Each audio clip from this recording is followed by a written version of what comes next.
আপনারা জানেন যে এই নির্বাচনে আমার এলাকায় যদিও আমি এলাকা থেকে নির্বাচন করেছি, কিন্তু সারা দেশের মানুষ সোশ্যাল মিডিয়ার মাধ্যমে যারা আমাকে চিনেন আমার জন্য দোয়া করেছেন। তা আমার ইচ্ছা ছিল যে এমপি হইলে যেসব জিনিসগুলো আসলে প্রকাশ পাইলে জাতির ভালো হয়, দেশের ভালো হয়, এগুলো আমি প্রকাশ করব। আমি এরই ধারাবাহিকতায় আমি যে কাজটা করেছি এটা হচ্ছে কি, এমপি হওয়ার পর জননেত্রী শেখ হাসিনার যে সরকার, এই সরকার আমাকে যা যা দিয়েছেন আমি এগুলা প্রকাশ করেছি। আমি আগে নিজে আমি কখনো জানতাম না যে এমপিরা কত সম্মানী পান। আমি মনে করি এটা লুকানোর কিছু নাই, এটা বললে স্বচ্ছতা হয়। এটা আমি আমার বেতনের কথা বলেছি, আমি কত টাকা বরাদ্দ পেয়েছি।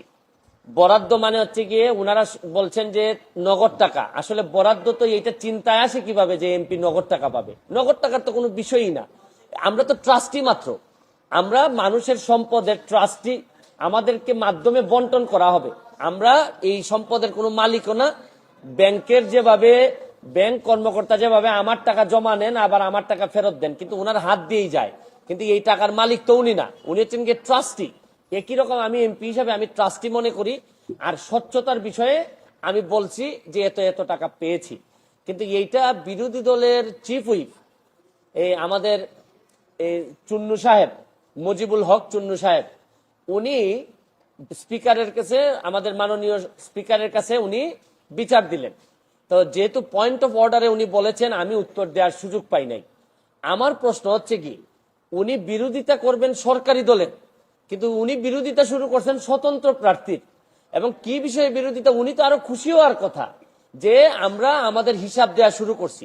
আমার জানেন কালকে আমার এত দুঃখ হয়েছে তারাইল করিমগঞ্জের মানুষের জন্য, যাদের কাছ থেকে উনি এমপি হয়ে আসছেন, যে এই তারাইল করিমগঞ্জের মানুষের কি কোনো অধিকার নাই যে এই চুন্নু সাহেব এমপি হিসাবে কত টাকা বরাদ্দ পান এটা জানার? মানে ওনার বক্তব্য ছিল যে কোনোভাবেই যেন আমি ফেসবুকে না জানাই যে কে কত টাকা পায়। আরে আপনি জানেন যে এইবার মাননীয় প্রধানমন্ত্রী জননেত্রী শেখ হাসিনা আমাদের সবাইকে শাড়ি দিয়েছেন এলাকায় বন্টন করার জন্য। এই শাড়ি কি আমি প্রধানমন্ত্রীর উপহার কি আমি বলবো না? মানে আমি কি এটা লুকাই রাখবো? লুকাই রেখে কি আমার কি এটাকে আমি বিক্রি করে দিব? তা আমি বুঝলাম না স্বচ্ছতার মধ্যে প্রবলেমটা কোথায়। আমি যদি স্বচ্ছ হইতে চাই, আমি যদি যে বরাদ্দ পাই এটা যদি আমি বলে দিতে চাই, বলি জনগণকে, তো এইখানের মধ্যে এমপি হিসাবে আমি অপরাধটা কি করলাম? আর আরেকটা জিনিস হচ্ছে কি, আমি বারবারই বলছি এমপি কিন্তু আমার পেশা না। আমার পেশা হচ্ছে কি বিং এ ব্যারিস্টার। আমি এখানে প্র্যাকটিস করি সুপ্রিম কোর্টের আইনজীবী হিসাবে। আর আমি কথা দিছি যে আমি এমপি হিসাবে একটা টাকা হারাম খাবো না, আমার রক্তের মধ্যে হারাম যাবে না। সুতরাং রাষ্ট্রের টাকা, জননেত্রী শেখ হাসিনার সরকারের টাকা, এটা যে টাকা আসবে এটা আমি সবার সামনে তুলে ধরবো। এখন আমার কেন জানি মনে হইতেছে যে মুজিবুল হক চুন্নু সাহেবের হয়তো আমি বলে দেয়াতে সমস্যা হচ্ছে, যে উনার মনে হয় রাজনীতি করাটাই পেশা। এটা থেকেই উনি সবকিছু নির্বাহ করেন কিনা আমার জানা নাই, কারণ উনার আলাদা কোনো পেশা থাকলে এটা নিয়ে উনি কোনো চিন্তা করতেন না।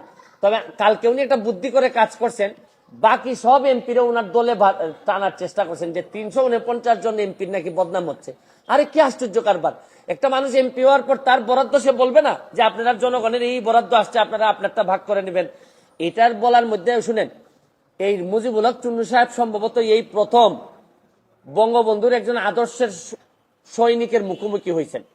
এর আগে হয়তো উনি ওইভাবে মিট করেন নাই, কারণ উনি তো হচ্ছেন গিয়ে একজন স্বৈরা শাসক এরশাদের নেতা। স্বৈরা শাসক এরশাদ, যিনি সারা জীবন এরকম জোর জবরদস্তি আর টাকা বানানো ছাড়া তার নেতা কর্মীদের খুব বেশি কিছু শিখাই যান নাই। সবার না, অল্প কিছু নেতাদেরকে, যারা অনেক টাকার মালিক হয়েছেন এরশাদের আমলে। উনি তো এরশাদের স্বৈর শাসক এরশাদের একজন নেতা হয়ে উনি বঙ্গবন্ধুর আদর্শের সৈনিকের, প্রকৃত আদর্শের সৈনিকের মুখোমুখি এই প্রথম সংসদে হয়েছেন মনে হয়। এর আগে হয়তো তীব্রভাবে কারো মুখোমুখি হন নাই, এই জন্য উনার এত গাত্রদাহ। আর এত গাত্রদাহ কিসের? আরে ভাই আমার টাকা এটা। আর আরেকটা বিষয়, আমি যে আমার এলাকায় বলছি যে আমি 29 কোটি টাকা পাইছি বরাদ্দ, আমি কি কোনো কথা মিথ্যে বলছি? মিথ্যে বললে উনি আমার বিরুদ্ধে ব্যবস্থা নিক। আমি বলতে পারবো না, মানে আমি বরাদ্দ পাইছি এটা আমি বলতে পারবো না আমার এলাকায়, মানে কি আমি কি চুরি করতে চাই? মানে বিষয়টা যদি হইতো যে আমি এই টাকা পাই নাই, আমার 25 কোটি টাকা দেওয়া হয়েছে রাস্তা বানানোর জন্য, এটা আমার বরাদ্দ, আমি বলে দিব কোথায় কোথায় রাস্তা হবে। আমাকে দেওয়া হয়েছে মসজিদ মন্দিরে টাকা দেওয়ার জন্য 2 কোটি, এটা আমার বরাদ্দ, আমার নামে আসবে, আমি এগুলা দিয়ে দিব কোথায় কোথায় বরাদ্দ হবে। টিআর কাবিকা আসছে আমার নামে, আমি দিব, কোথায় কোথায় বরাদ্দ দিয়ে দিব। আমার শুধু নিশ্চিত করতে হবে এই টাকাটা যেন আমি এবং আমার পরিবার খেয়ে না ফেলে, বা আমার লোকজন যেন খেয়ে না ফেলে। এইটার মধ্যে লুকালুকির কিছু আছে বলে আমার মনে হয় না।